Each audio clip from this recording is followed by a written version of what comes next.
నమస్తే. ఇన్నాళ్ళు నన్ను సపోర్ట్ చేస్తూ, ఎంకరేజ్ చేస్తూ మీ ప్రేమని నాకు అందిస్తున్న ప్రతి ఒక్కరికి కృతజ్ఞతలు. అలాగే ఈ వీడియో కూడా ఖచ్చితంగా మీకు ఉపయోగపడుతుంది. లైక్, షేర్ అండ్ సబ్స్క్రైబ్ చేసి మీ సపోర్ట్‌ని నాకు అందించండి. అలాగే ఈ వీడియో పట్ల మీకున్న అభిప్రాయాన్ని కామెంట్ సెక్షన్‌లో కామెంట్ చేసి తెలియజేయండి. ఇప్పుడు వీడియోని చూద్దాం.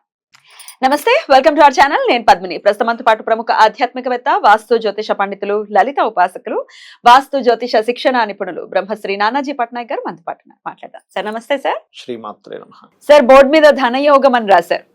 అదే సార్ కావాలి. ధనం అంటే అందరూ అనుకుంటారు సెకండ్ హౌస్ ఒకటే అనుకుంటారు. Exactly sir.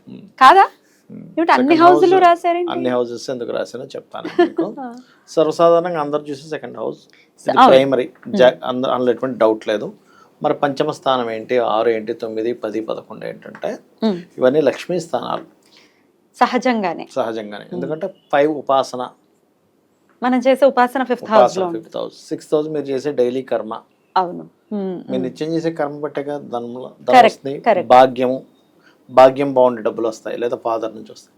10th హౌస్ వృత్తి, వ్యాపారం, ఇవి ఓకే. మరి కింద ఏమిటి 1, 3, 4, 7, 8, 12 కూడా ఏంటంటే నేను మీకు ఒక విషయం చెప్తాను. ఇప్పుడు 1 అనుకోండి, ఆ వ్యక్తిని తను ప్రొజెక్ట్ చేసుకుంటూ ధనం వస్తుంది.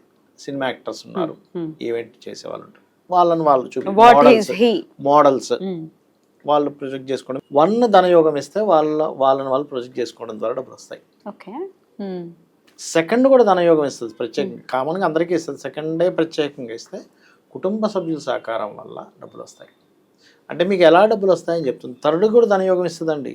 ఇదేంటి థర్డ్ ఎలా ఇస్తుంది, దారిద్ర్య యోగం కదా అనుకుంటాం. కాదు, మీడియేటింగ్ ద్వారా బతుకుతుంటాడు కదా కొంతమంది.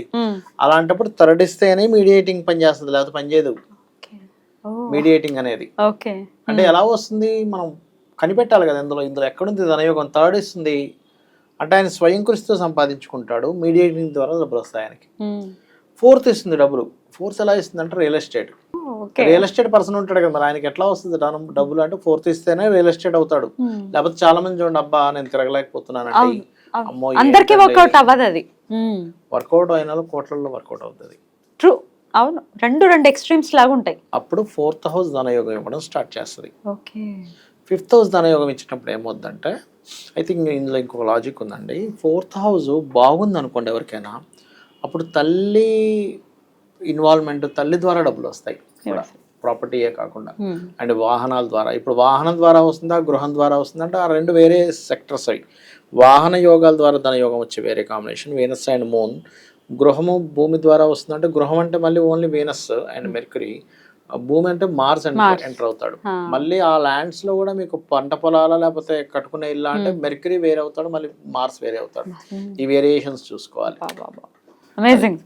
5th హౌస్ ద్వారా ధనం వచ్చినప్పుడు ఏమవుద్దంటే, ఈయన ఐడియాలజీ బతుకుతుంటాడు, లేదా ఒక ఉపాసన చేసుకుని బతుకుతూ ఉంటాడు. అంటే ఒక ప్లానింగ్ లేదా ఒక క్రియేటివిటీ.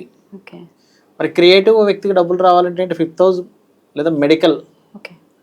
మీరు చూడండి, మంచి డాక్టర్స్ అందరికీ ఒక 10,000 జాతకాలు తీసుకుంటే అందులో 90% ఆఫ్ డాక్టర్స్కి 5th కనెక్టివిటీ ఉండకుండా మెడికల్ లైన్లోకి వెళ్ళరు. 5th కనెక్టివిటీ ఉండి అది పాడైతే వెళ్దామని ట్రై చేస్తుంటారు, కానీ వెళ్ళలేకపోతుంటారు. వాళ్ళు దాన్ని రికగ్నైజ్ చేయలేరు. హస్తవాసి అంటుంటారు చూసారా, డాక్టర్స్కి 5th హౌస్ బాగుంటే వాళ్ళ దగ్గరికి వెళ్తే తగ్గిపోద్ది. చాలా మందికి ఉంటుంది ఫీలింగ్. ఇది డాక్టర్ ఆస్ట్రాలజర్స్ కూడా కావాలి 5th హౌస్, ఎందుకంటే వాళ్ళు తగ్గించాలి కదా ప్రాబ్లమ్ని, క్లియర్ అవుతుంది. అది మెయిన్ కారణం 5th హౌస్. 6th హౌస్ వడ్డీకి డబ్బులు ఇస్తుంటారు చూసారా, వడ్డీ డబ్బులు ఇవ్వాలంటే 6th హౌస్ ధనయోగం ఇస్తేనే వడ్డీకి డబ్బులు, లేకపోతే వడ్డీకి డబ్బులు ఇవ్వడం కుదరదు, అప్పులు పాలైపోతారు. 6th హౌస్ పాడైంది అనుకోండి, 2nd హౌస్ తో కనెక్ట్ అయ్యి, అప్పుడేమో ఎవరికో డబ్బులు ఇచ్చి వాడు ముంచేస్తాడు, ఈయనకి ఇబ్బంది వస్తుంది. చిట్టీలు నడిపించడం, డైలీ ఫైనాన్స్, ఇవన్నీ 6th హౌస్ ఇస్తుంది అనమాట. 7th హౌస్ ఏంటంటే ఎలా ఇస్తుంది, 7th house events, marriage bureaus, భార్య ద్వారా డబ్బులు రావడం లేదా భర్త ద్వారా డబ్బులు రావడం, వాళ్ళు అంటే పార్ట్నర్ ఇతను కలిసి డబ్బు చేయడం, పార్ట్నర్ వల్ల ఈయన డబ్బులు రావడం, అంతా 7th హౌస్. మరి 8th హౌస్ ఏంటండి, ఆస్ట్రాలజర్స్ కూడా వర్తిస్తుంది. Occult related, research related. కొంతమంది చూడండి, నేను పలానా రీసెర్చ్ చేస్తున్నాను, నాకు గవర్నమెంట్ ఇంత స్టైఫండ్ ఇస్తుంది అంటారు, లేకపోతే ఎవరైనా ఏదైనా రీసెర్చ్ చేసి దాన్ని అమ్ముకుంటారు, వాళ్ళందరూ 8th హౌస్. నిగూఢమైన విద్యలు ద్వారా డబ్బులు వస్తున్నాయంటే 8th హౌస్. ఆస్ట్రాలజీ నిగూఢమైన విద్య. Yeah. 8th house కనెక్టివిటీ అయ్యి ధనయోగం కనెక్టివిటీ అయితే అద్భుతంగా డబ్బులు వస్తాయి వాళ్ళకి, లేకపోతే రావు. Okay. కేవలం నేర్చుకోవడం వరకే ఉంటుంది. దీనికి ధనయోగం వస్తేనే ఆస్ట్రాలజీ డబ్బులు సంపాదిస్తాడు. దీనికి ధనయోగం రాకపోతే నేర్చుకుంటాడు అంతే. సబ్జెక్ట్ ఉంటుంది, నాలెడ్జ్ ఉంటుంది, ఇంట్లో వాళ్ళకి చూసుకుంటాడు, ఏదో తెలిసిన వాళ్ళకి చూస్తుంటారు, కానీ డబ్బులు సంపాదించారు దాని మీద. అది మెయిన్. ఆ డయాగ్నోటిక్ సెంటర్స్ లోపల ఉన్నది కనిపెట్టాలి కదా, దట్ ఈస్ డయాగ్నోటిక్ సెంటర్. పెట్టుకుంటాను అంటే 8th house ద్వారా వస్తుందా, దీనికి 5, 11, 2 కనెక్ట్ అయ్యి ఒక నీచభంగ రాజ్యం ఏర్పడితే షేర్స్ ద్వారా వస్తుంది, గాలికి వచ్చేది. ఇది ఇంకా బాగుంది, 4th కనెక్టివిటీ వస్తే తాతగారు ఆస్తి వస్తుంది. ఓకే, ఎన్ని ఉన్నాయి సార్? తాతగారు ఆస్తి వస్తుంది. ఎలా గుర్తుంటాయి సార్ ఇవన్నీ?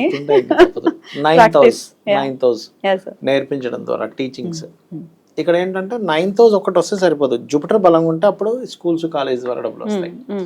అట్లా 10th house జాబ్ చేయడమే ఇంకితనం. ఈయన బిజినెస్లు పెట్టుకుంటా అంటే కుదరదు. లేదా ఇప్పుడు 2nd house ఏదైనా వెళ్ళి బిజినెస్ కారకుడితో కనెక్ట్ అయ్యి 10th house కనెక్టివిటీ ఉంటే జాబ్ కన్సల్టెన్సీస్ పెట్టుకోవచ్చు. అట్లా 11th house వ్యాపారాలు, అందులో ఈవెంట్ మేనేజ్మెంట్స్, ఎనీ వ్యాపారం. 11th house ఎంత బాగుంటే వ్యాపారంలో అంత సక్సెస్ అవుతాడు. 12th house ఇక్కడ కాకుండా విదేశాలకు వెళ్ళి సంపాదించడం. అంటే ఒక వ్యక్తి ఇక్కడ సంపాదిస్తాడా విదేశాల్లో సంపాదిస్తాడా, 12th house చూసుకోవాలి. అంటే 12th house వెళ్ళి ధనయోగానికి కనెక్ట్ అయిందా.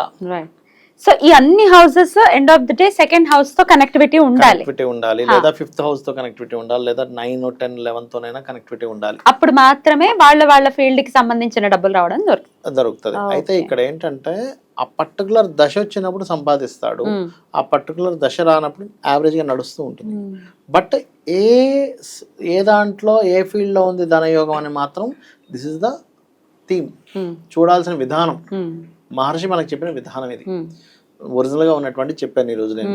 అదే అసలు ఎన్ని పాయింట్స్ ఉంటాయి, జస్ట్ 2nd house కాదు, 2nd house తో రిలేట్ అయ్యి అన్ని హౌసెస్. ఒకే విధంగా బతికే వాళ్ళు ఉంటారు కదా. ఒక వ్యక్తి కుమ్మరైతే ఇంకో వ్యక్తి ఇంకో పని చేస్తున్నాడు. మరి ఎలా వస్తుంది? ఒక వ్యక్తి ఇల్లు కన్స్ట్రక్షన్ చేస్తున్నాడు, ఇంకో వ్యక్తి ఇంకోటి చేస్తున్నాడు, ఇంకో ఎందుకు చేస్తున్నాడు అంటే ఈ వ్యక్తి ఇల్లు కన్స్ట్రక్షన్ ఉంటే ఇంకో దాంట్లోకి వెళ్ళాడు, అప్పుడు రాణించదు పెద్దగా, ఏదో బ్రతుకుతుంటాడు. ఇక్కడ ఏంటంటే మన జాతకంలో ఏది ఉందో ఆ లైన్ లోకి వెళ్ళినప్పుడు ఒక వ్యక్తి ఒక 50,000 సంపాదించే ప్లేస్ లో డబల్ ఆర్ త్రిబుల్ సంపాదించగలుగుతాడు. అంటే 3 లక్షలు సంపాదించవచ్చు, 5 లక్షలు సంపాదించవచ్చు, లేదా 1 లక్ష. అంటే మామూలుగా యావరేజ్ మీ శక్తికి మించి వస్తుంది.